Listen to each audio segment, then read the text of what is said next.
Mina engikhulumayo ngu-Elijah Moyo, Elijah Magwaza kodwa kaChaka. Esigaba lesi ngesako Tsitsani, koTsitsani lapha eGaranyeni. Now sikhuluma ngendaba yendlala lapha, indlala definitely indlala badala sikhuluma ngento wonke umuntu oyizwayo njalo oyaziyo ukuthi isithwali senzima ukuba lokhe kwenzakala liyakwazi ukuthi kwenzakala izulu kalinanga ngendaba eyenzakalayo mayelana lokuchisa kwelanga okwakhoza ukuthi abantu abatholayo lutho emasimini konke lokhu kwacontribute ukuthi kube lendlala sibile enkulu kakhulu.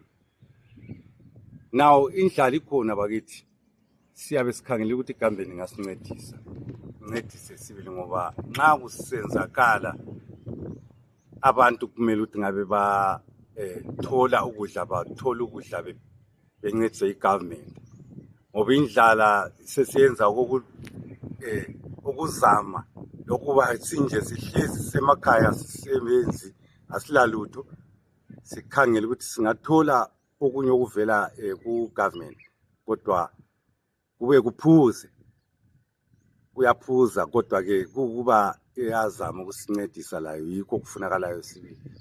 Silendlala lenkomo esilazo lezi sezifikile, inkomo ziyafa ziyalamba sibili ziyalamba inkomo zicakile.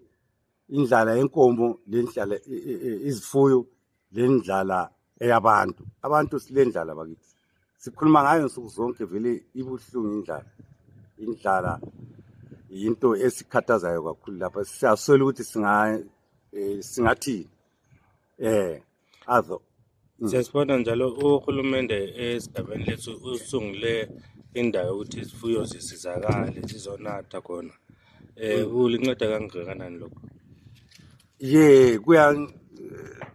Kuyanceda lokhu kuyanceda sibili kodwa-ke amanzi kawakho kuyanceda amanzi kodwa kawakho. Indawo le esunguliweyo kavela akulatshani akulamanzi njalo futhi kunjalo nje inkomo ziswela lokho ezikuswelayo njengamanzi ziyafa sezisifa. Iqiniso lihle akukhulumeki kunzima ngoba lo mkhathi siwukhangele so sesikhalela nje ukuthi uNkulunkulu angazama ukuletha nje masinyane sithole ukuba kwensikhathi izulu lingaba khona ukuze zibe zithola amanzi nxa la sizifida kodwa amanzi ekhona esiba khona.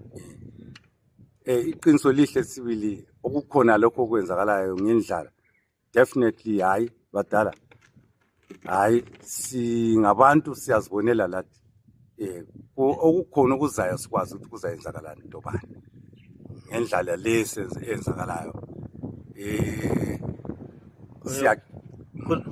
Sibona kwezindawo abantu bephiwa i-stock feed nguhulumende.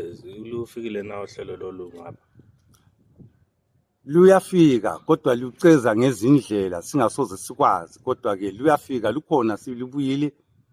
Lolu hlelo luyabuya kuthola ukuthi kube sokuthola abantu abalihlehlana nje manje nxa bethole belihlehlana kube nzima ukuthi anti into yokuphiwa yokuncedwa lokuthenga sithenga khonapho siyabe sithenga iprice yakhona layo ivele iyabe isinda kodwa-ke iqiniso ukuthi kuyaphathisa kakuphathisi kuyaphathisa kakuphathisi kangako